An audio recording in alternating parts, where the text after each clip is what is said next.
Mummy मैं जा रहा हूँ। मम्मी बेटा टिफिन तो ले जा, देरी हो रही है। मम्मी वही कैंटीन से कुछ खा लगा, फिक्र मत करो। मेरा नाम विजय है और मैं मेडिकल स्टोर पर जॉब करता हूँ। सुबह दुकान में ही खोलता और रात में मुझे ही दुकान बंद करनी पड़ती है, इसलिए अगर देरी से दुकान पहुँचता तो मालिक गुस्सा करता, इसलिए कभी कभी टिफिन छोड़ देता हूँ। आज भी टिफिन नहीं ले पाया। मम्मी परेशान हो रही होगी पर दुकान भी खोलना है, इसलिए माफ करना। मम्मी जल्दी के चक्कर में थोड़ा तेजी से जा रहा था। अचानक चौराहे पर एक लो काले रंग की फॉर्च्यूनर गाड़ी आ गई। मैंने ब्रेक लगाए पर मेरी बाइक फॉर्च्यूनर में जा घली। कार से मेरी उम्र से थोड़े बड़े दो भाई बाहर आए और बोले, क्यों वे ज्यादा जल्दी है तेरे को? मैंने माफी मांगी, सॉरी भाई थोड़ा लेट हो रहा था। उनकी कार की पीछे की लाइट टूट गई और बगल में बहुत सारे स्क्रैच आ गए थे। मेरी बाइक का भी आगे की लाइट और इंडिकेटर टूट गए थे। Love story in Hindi. दोनों लड़कों ने मेरी बाइक की चाबी निकाल ली और कार को सही करवाने की कहते हैं। मैंने दोनों भाइयों से कहा, इतने पैसे नहीं है मेरे पास और गलती आपकी है, ट्रैफिक लाइट भी नहीं देखी आपने। उनमें से एक भाई गुस्से में आकर मुझे धक्का देता है और कहता है, जब तक कार सही नहीं करवाएगा तब तक तेरी बाइक नहीं मिलेगी। मैंने दोनों भाइयों से कहा, माफ कर दो, मुझे देरी हो रही है, दुकान नहीं खोली तो मेरा मालिक मुझे नौकरी से निकाल देगा। Love story in Hindi. लड़के, हमें नहीं पता वो सब तेरी बाइक ले जा रहे या फिर पैसे दे दे। मैंने अपना पर्स निकाला, उसमें 380 रुपए थे। मैंने उन्हें दिए और कहा, इतने ही है मेरे पास, अब मुझे जाने दो प्लीज। दोनों हंसने लगते हैं और कहते हैं, 300 से काम नहीं होगा, कम से कम 25 से 30 हजार लगेंगे। कभी इतनी महंगी कार देखी है भिखारी? मेरे हाथ पैर कांप गए। इतने पैसे तो मैं एक साल में भी जमा नहीं कर पाया। मेरी आंखों से आंसू आने लगे, बहुत डर लगने लगा। इतने पैसे कहाँ से लाऊंगा अब मैं? तभी मालिक का फोन आता है।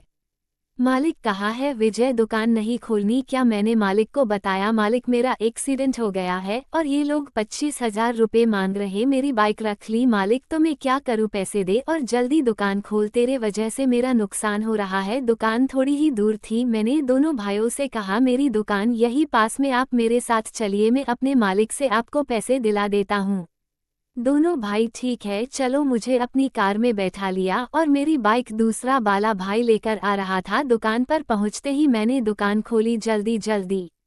मालिक, ओहो आज इतनी देर हो गई, ऐसे ही चलता रहा तो कल से काम पर आने की जरूरत नहीं है और चाबी देकर जाना, तू मत जाना लेकर। मालिक, 25,000 रुपए उधार चाहिए, हर महीने मेरी सैलरी में से 2,000 रुपए काट लेना। मालिक, दुकान खुल नहीं पाई और तूने पैसे मांगना शुरू कर दिया, पैसे नहीं दिए तो मेरी बाइक ले जाएंगे।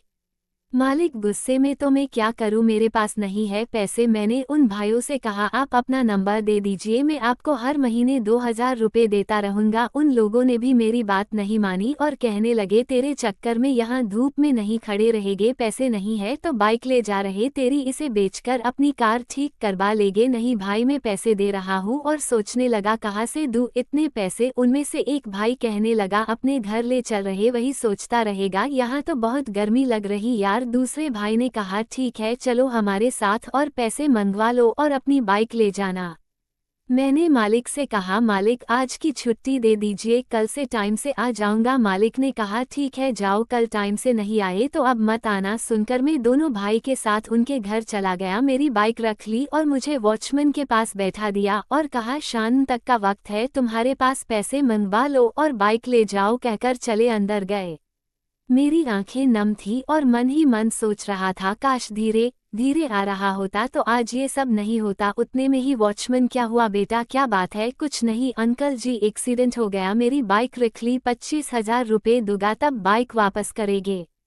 वॉचमैन, अंकल, अरे अरे बेटा, बहुत बुरा हुआ तुम्हारे साथ, लो पानी पी लो, टेंशन मत लो, सब ठीक हो जाएगा। काफी देर तक बैठा रहा, मेरा कोई दोस्त नहीं था जिससे मैं पैसे मांग सकता। फिर मैंने अपने पड़ोसी राजू भैया को फोन किया और उन्हें इस घटना के बारे में बताया और पैसे मांगे। राजू भैया, इतने पैसे तो नहीं है विजय मेरे पास, सॉरी भाई। भैया, मम्मी को मत बताना इस बारे में, ठीक है, कहकर फोन काट दिया। कुछ रिश्तेदारों को फोन किया, उनका भी यही जवाब आया। किसी को मुझ पर यकीन नहीं था कि मैं इतने पैसे लौटा पाऊंगा। शाम हो चुकी थी, अब मेरे पास बाइक को छोड़कर जाने के अलावा कोई रास्ता नहीं था।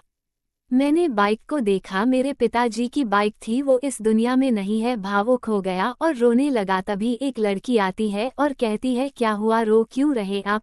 शायद उन्हीं दो भाइयों की बहन थी। मैंने कहा कुछ नहीं, ऐसे ही वॉचमैन अंकल, मैं बताता हूँ बेटी।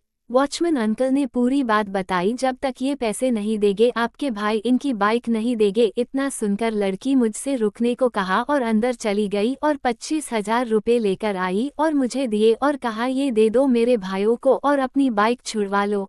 नहीं, मैं आपसे पैसे कैसे ले सकता हूँ? लड़की दोस्त समझकर ले लो, मैं नहीं ले सकता आपसे पैसे, ये गलत है। लड़की अच्छा एक काम करो उधार ले लो, बाद में लौटा देना। वॉचमैन अंकल बेटा सही तो कह रही बेटी, ठीक है मैं आपको हर महीने 2,000 रुपये देता जाऊंगा। लड़की हंसते हुए अच्छा अच्छा ठीक है, अब ये लो पैसे वरना फिर इंटरेस्ट भी लूगी इनका। वॉचमैन अंकल हाँ हाँ सही बात है, और हंसने लगे वो भी। मैंने पैसे ले लिए और लड़की के भाइयों को बुलाकर अपनी बाइक छुड़वा ली। दोनों भाई पैसे लेकर अंदर चले गए। रात हो चुकी थी। मैंने लड़की को शुक्रिया कहा और जाने लगा। तभी लड़की अरे अरे कहाँ जा रहे, अपना नंबर तो देकर जाओ, अगर मेरे पैसे लेकर भाग गए तो। कहा दुर्गी तुम्हें? अरे हाँ मेरा नंबर लिखो। नंबर देकर मैं घर आ गया। मम्मी आज बहुत देर हो गई बेटा। हाँ मम्मी थोड़ा ज्यादा काम था, खाना दे दो, बहुत भूख लग रही। मम्मी लगेगी ही, टिफिन तो छोड़ गया, यही कितना जल्दी जल्दी करता है। अब से आराम से टिफिन लेकर ही जाऊंगा। खाना खाकर लेट गया और इतने में ही फोन पर मैसेज आता है, सो गए क्या? मैंने कहा कौन? Love story. लड़की वाह इतनी जल्दी भूल गए, सही है। नहीं नहीं आप है, थैंक यू पैसे देने के लिए। लड़की हाँ हाँ ठीक है, अब ज्यादा थैंक यू मत बोलो, ठीक है नहीं बोल रहे। लड़की नाम क्या है आपका? विजय अहिरवार। लड़की अच्छा हाँ लड़की मेरा नाम नहीं पूछोगे? हाँ आपका नाम क्या है? जिया शर्मा। ठीक है जिया, घर में कौन कौन है? मैं, मम्मी और एक छोटा भाई संजय। जिया मेरे घर में 2 भाई और मम्मी पापा और मैं। अच्छा सही है, चलो अब सो जाते हैं, बहुत रात हो गई है, कल मुझे दुकान पर भी जाना। जिया ठीक है, गुड नाइट। Good night. सुबह होते ही जिया का मैसेज आ जाता है, गुड मॉर्निंग। जिया क्या कर रहे, उठ गए या सो रहे? अभी तक उठ गया, रेडी भी हो गया शॉप पर जाने के लिए। जिया अच्छा ठीक है, अच्छे से जाना।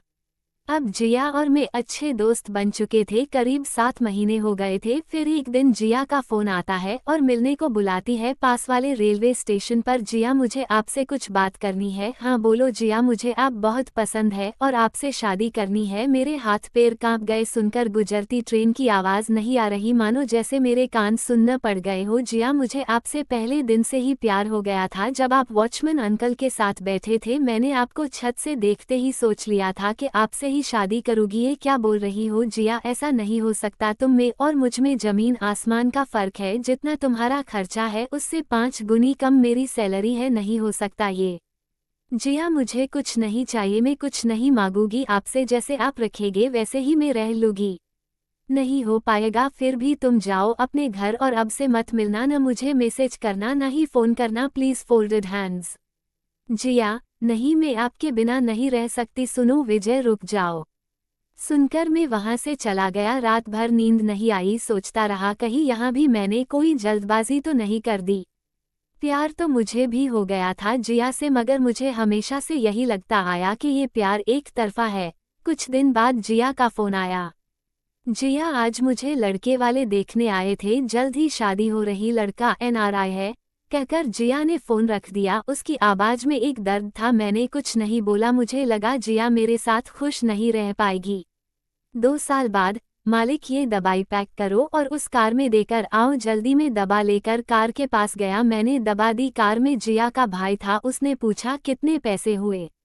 2,745 रुपये में सोच में था। मैंने पीछे वाली सीट पर देखा, मेरे रोंगटे खड़े हो गए, हाथ मेरे सुन्न पड़ गए।